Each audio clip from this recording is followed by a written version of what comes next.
In the summer of 2022, I bought this 1940s charming diamond in the rough cottage. She don't look like that on the outside anymore, y'all. On the river that I grew up on. Hello, Rainbow. Because of this view, and because I can hear the ocean from the other side of those trees and see this sunset. This is what the living room looked like when we got the house. It was still full of furniture and it smelled like mildew. There were bugs in the furniture, child. It was awful. Had really low 8-foot ceilings, covered in drywall mud. They probably used a mop or something to do it, to stamp it.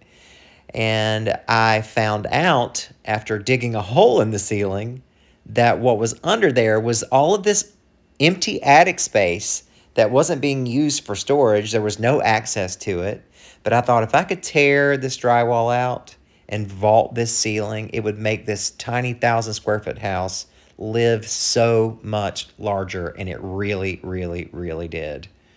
This is after I get all the drywall out. And yes, I tore out all of these beams myself, but I consulted with the contractor, my cousin's husband, Aubrey, and he showed me what I could and couldn't take out so that the house didn't cave in on me, y'all.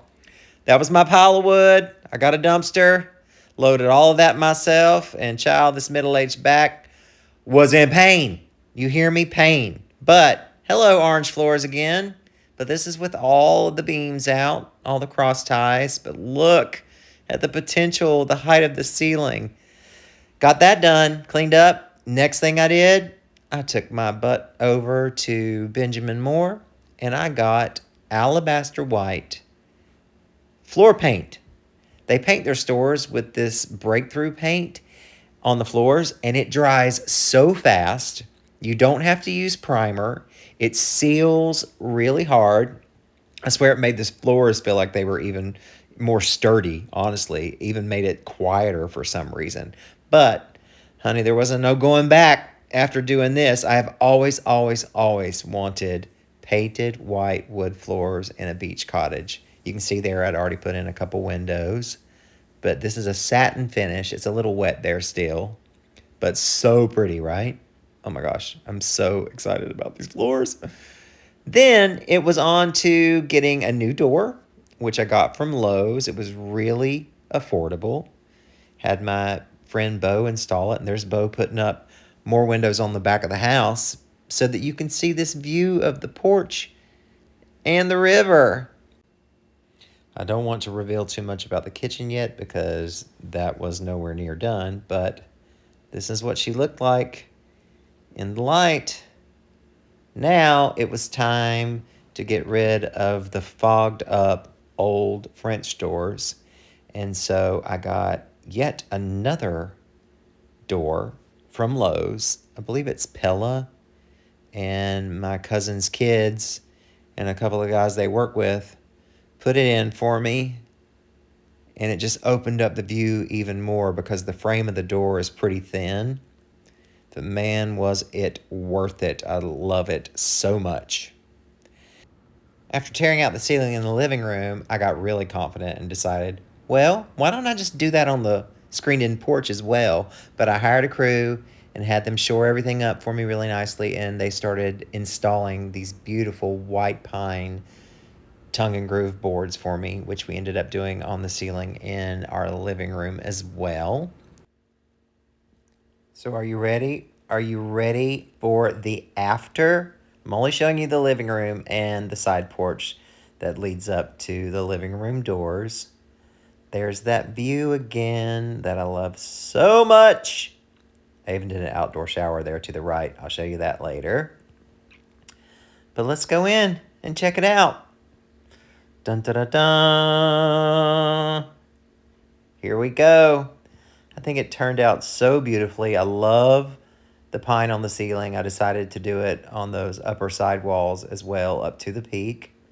Everything in this house is either from Home Goods or thrift stores in the local area.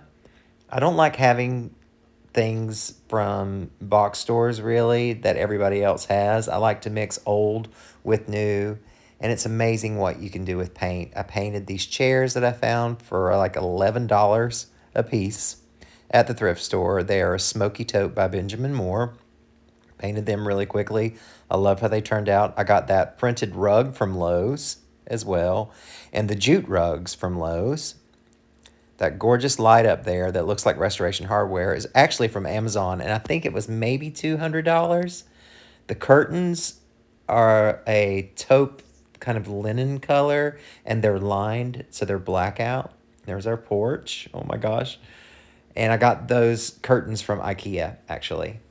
This couch I found in a store in Wilmington, North Carolina. It was $800. It is the most comfortable couch I've ever owned. This chair was $12, and it's worn and it's perfect. I love it. It's so fun to lounge in.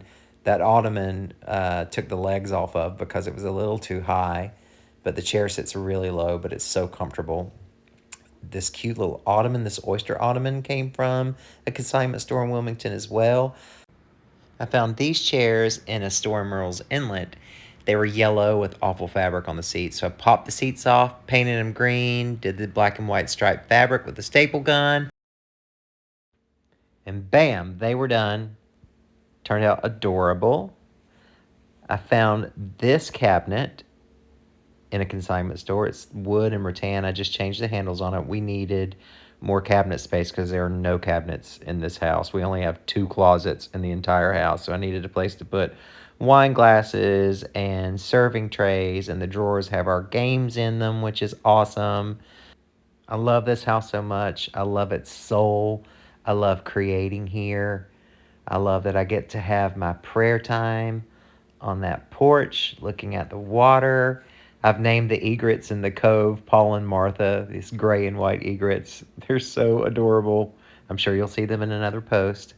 But this is our living room so far. Feels pretty done to me. What do you think?